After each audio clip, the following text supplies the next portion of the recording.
In the beginning, God created the heavens and the earth. The earth was formless and empty. Darkness was on the surface of the deep, and God's Spirit was hovering over the surface of the waters. God said, "Let there be light," and there was light. God saw the light and saw that it was good. God divided the light from the darkness. God called the light day, and the darkness he called night. There was evening and there was morning, the first day. God said, "Let there be an expanse in the middle of the waters, and let it divide the waters from the waters." God made the expanse, and divided the waters which were under the expanse from the waters which were above the expanse, and it was so. God called the expanse sky. There was evening and there was morning, a second day. God said, "Let the waters under the sky be gathered together to one place, and let the dry land appear." And it was so. God called the dry land earth, and the gathering together of the waters he called seas. God saw that it was good. God said, "Let the earth yield grass, herbs yielding seeds, and fruit trees bearing fruit after their kind, with their seeds in it, on the earth." And it was so. The earth yielded grass, herbs yielding seed after their kind, and trees bearing fruit, with their seeds in it, after their kind. And God saw that it was good. There was evening, and there was morning, a third day. God said, "Let there be lights in the expanse of sky to divide the day from the night, and let them be for signs to mark seasons, days, and years, and let them be for lights in the expanse of sky to give light on the earth." And it was so. God made the two great lights, the greater light to rule the day and the lesser light to rule the night. He also made the stars. God set them in the expanse of sky to give light to the earth, and to rule over the day and over the night, and to divide the light from the darkness. God saw that it was good. There was evening, and there was morning, a fourth day. God said, "Let the waters abound with living creatures, and let birds fly above the earth in the open expanse of sky." God created the large sea creatures and every living creature that moves, with which the waters swarmed, after their kind, and every winged bird after its kind. God saw that it was good.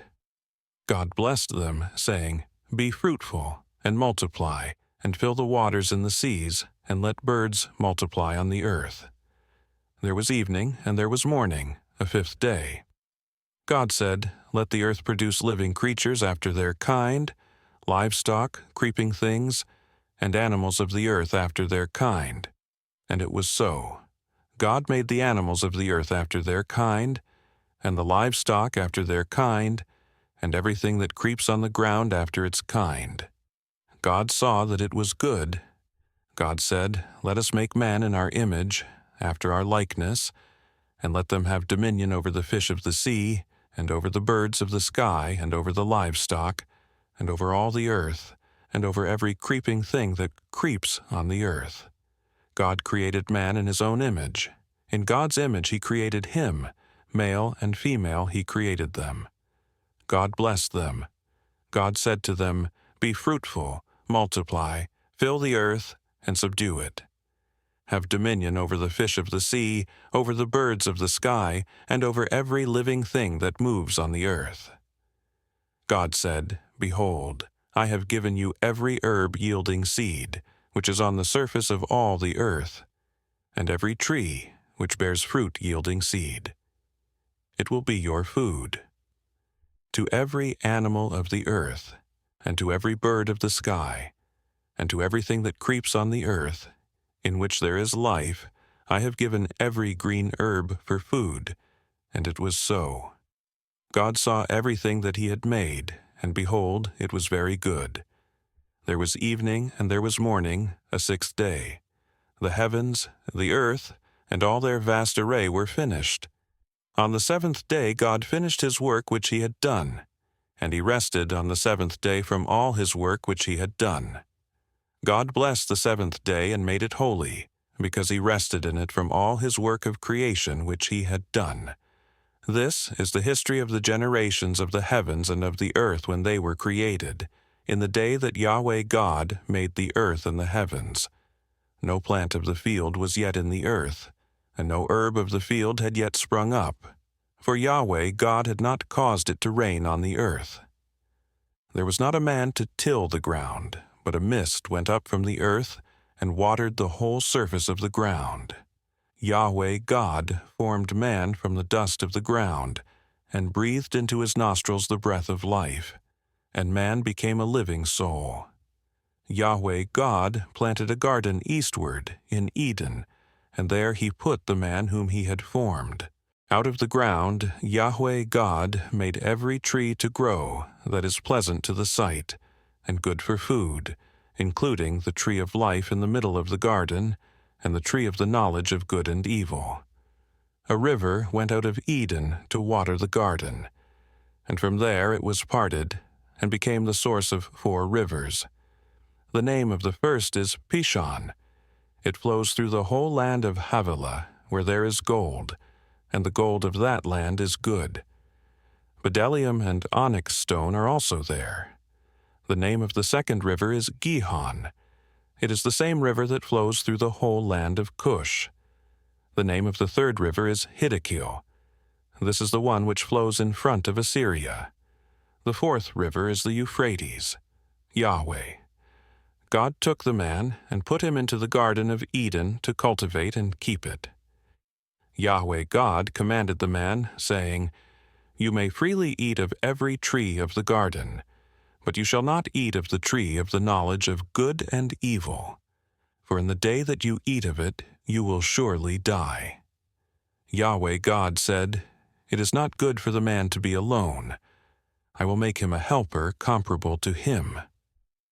Out of the ground, Yahweh God formed every animal of the field, and every bird of the sky, and brought them to the man to see what he would call them. Whatever the man called every living creature became its name.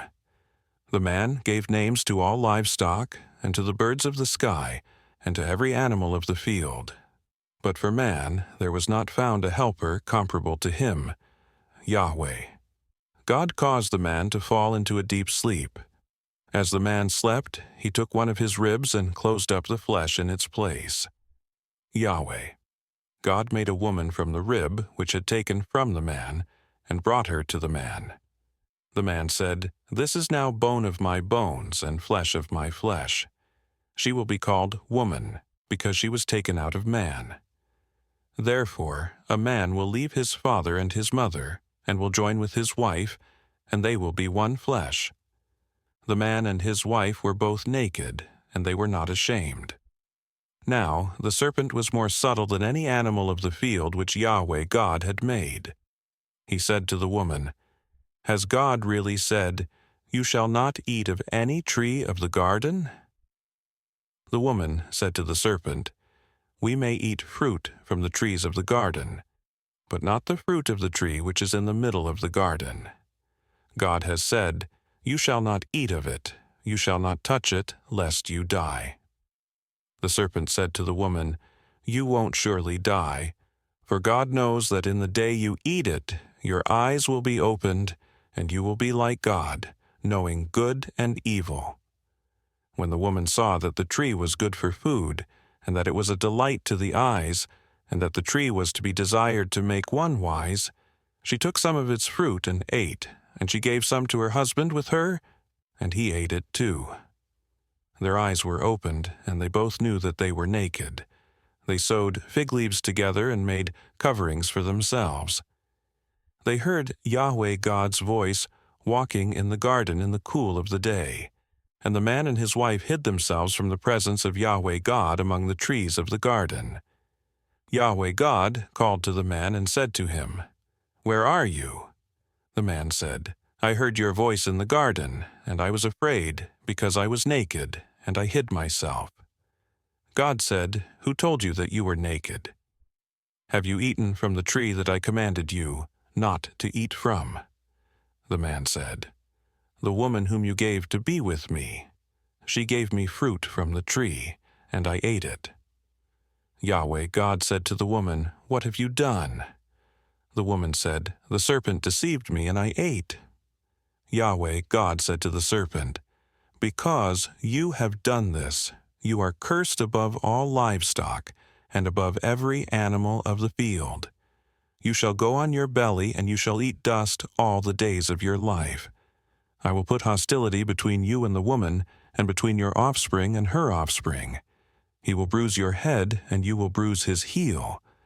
To the woman he said, "I will greatly multiply your pain in childbirth. In pain you will bear children. Your desire will be for your husband, and he will rule over you." To Adam he said, "Because you have listened to your wife's voice, and ate from the tree, about which I commanded you, saying, 'You shall not eat of it. The ground is cursed for your sake. You will eat from it with much labor all the days of your life. It will yield thorns and thistles to you, and you will eat the herb of the field. By the sweat of your face will you eat bread until you return to the ground, for out of it you were taken. For you are dust, and to dust you shall return." The man called his wife Eve, because she would be the mother of all the living. Yahweh, God, made coats of animal skins for Adam and for his wife, and clothed them. Yahweh, God, said, "Behold, the man is become like one of us, knowing good and evil. Now, lest he reach out his hand, and also take of the tree of life, and eat and live forever." Therefore Yahweh, God, sent him out from the Garden of Eden, to till the ground from which he was taken. So he drove out the man, and he placed cherubim at the east of the Garden of Eden, and a flaming sword which turned every way, to guard the way to the tree of life. The man knew Eve his wife. She conceived and gave birth to Cain, and said, "I have gotten a man with Yahweh's help." Again she gave birth to Cain's brother Abel. Abel was a keeper of sheep, but Cain was a tiller of the ground. As time passed, Cain brought an offering to Yahweh from the fruit of the ground. Abel also brought some of the firstborn of his flock and of its fat. Yahweh respected Abel and his offering, but he didn't respect Cain and his offering.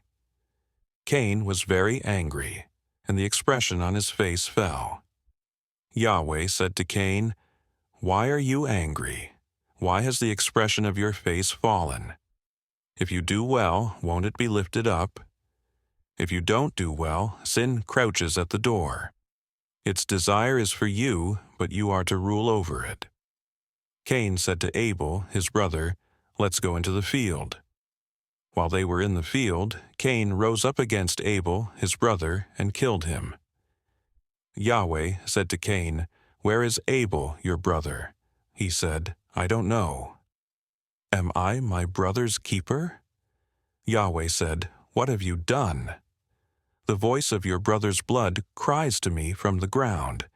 Now you are cursed because of the ground, which has opened its mouth to receive your brother's blood from your hand. From now on, when you till the ground, it won't yield its strength to you. You will be a fugitive and a wanderer in the earth." Cain said to Yahweh, "My punishment is greater than I can bear. Behold, you have driven me out today from the surface of the ground. I will be hidden from your face, and I will be a fugitive and a wanderer in the earth. Whoever finds me will kill me." Yahweh said to him, "Therefore, whoever slays Cain, vengeance will be taken on him sevenfold." Yahweh appointed a sign for Cain, so that anyone finding him would not strike him. Cain left Yahweh's presence and lived in the land of Nod, east of Eden. Cain knew his wife. She conceived and gave birth to Enoch. He built a city and called the name of the city after the name of his son Enoch. To Enoch was born Irad. Irad became the father of Mehujael. Mehujael became the father of Methushael.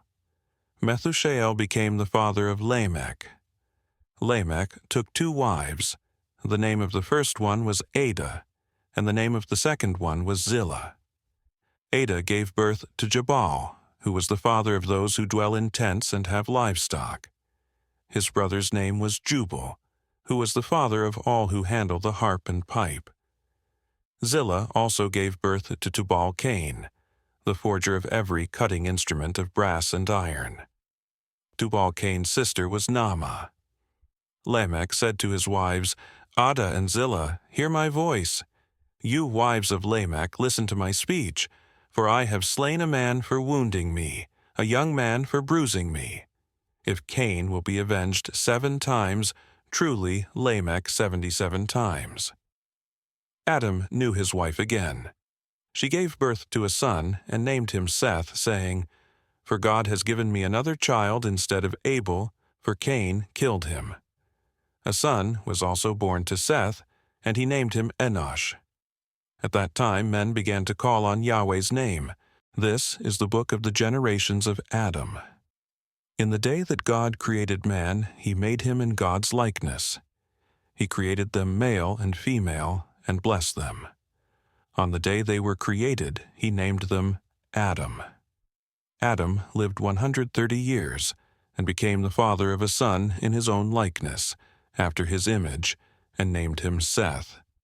The days of Adam after he became the father of Seth were 800 years, and he became the father of other sons and daughters. All the days that Adam lived were 930 years, then he died. Seth lived 105 years, then became the father of Enosh. Seth lived after he became the father of Enosh 807 years, and became the father of other sons and daughters. All of the days of Seth were 912 years, then he died. Enosh lived 90 years, and became the father of Kenan.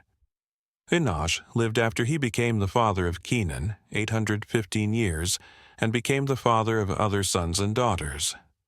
All of the days of Enosh were 905 years, then he died. Kenan lived 70 years, then became the father of Mahalalel. Kenan lived after he became the father of Mahalalel 840 years, and became the father of other sons and daughters, and all of the days of Kenan were 910 years, then he died. Mahalalel lived 65 years, then became the father of Jared. Mahalalel lived after he became the father of Jared 830 years, and became the father of other sons and daughters. All of the days of Mahalalel were 895 years. Then he died. Jared lived 162 years, then became the father of Enoch. Jared lived after he became the father of Enoch 800 years, and became the father of other sons and daughters. All of the days of Jared were 962 years, then he died. Enoch lived 65 years, then became the father of Methuselah. After Methuselah's birth, Enoch walked with God for 300 years, and became the father of more sons and daughters. All the days of Enoch were 365 years. Enoch walked with God, and he was not found, for God took him. Methuselah lived 187 years, then became the father of Lamech. Methuselah lived after he became the father of Lamech 782 years, and became the father of other sons and daughters. All the days of Methuselah were 969 years, then he died. Lamech lived 182 years, then became the father of a son. He named him Noah, saying, This one will comfort us in our work and in the toil of our hands, caused by the ground which Yahweh has cursed. Lamech lived after he became the father of Noah 595 years, and became the father of other sons and daughters. 31. All the days of Lamech were 777 years, then he died. Noah was 500 years old. Then Noah became the father of Shem, Ham, and Japheth. When men began to multiply on the surface of the ground, and daughters were born to them, God's sons saw that men's daughters were beautiful, and they took any that they wanted for themselves as wives. Yahweh said, My spirit will not strive with man forever, because he also is flesh. So his days will be 120 years. The Nephilim were in the earth in those days, and also after that, when God's sons came into men's daughters and had children with them. Those were the mighty men who were of old, men of renown. Yahweh saw that the wickedness of man was great in the earth, and that every imagination of the thoughts of man's heart was continually only evil. Yahweh was sorry that he had made man on the earth, and it grieved him in his heart. Yahweh said, I will destroy man whom I have created from the surface of the ground, man, along with animals, creeping things and birds of the sky, for I am sorry that I have made them. But Noah found favor in Yahweh's eyes. This is the history of the generations of Noah. Noah was a righteous man, blameless among the people of his time. Noah walked with God. Noah became the father of 3 sons, Shem, Ham, and Japheth. The earth was corrupt before God, and the earth was filled with violence. God saw the earth, and saw that it was corrupt, for all flesh had corrupted their way on the earth. God said to Noah, I will bring an end to all flesh, for the earth is filled with violence through them. Behold, I will destroy them and the earth. Make a ship of gopher wood. You shall make rooms in the ship, and shall seal it inside and outside with pitch. This is how you shall make it. The length of the ship shall be 300 cubits, its width 50 cubits, and its height 30 cubits. You shall make a roof in the ship, and you shall finish it to a cubit upward. You shall set the door of the ship in its side. You shall make it with lower, second, and third levels. I, even I, do bring the flood of waters on this earth, to destroy all flesh having the breath of life from under the sky. Everything that is in the earth will die, but I will establish my covenant with you. You shall come into the ship, you, your sons, your wife, and your sons' wives with you. Of every living thing of all flesh, you shall bring 2 of every sort into the ship, to keep them alive with you. They shall be male and female. Of the birds after their kind, of the livestock after their kind, of every creeping thing of the ground after its kind, 2 of every sort will come to you, to keep them alive. Take with you of all food that is eaten, and gather it to yourself, and it will be for food for you and for them. Thus Noah did. He did all that God commanded him,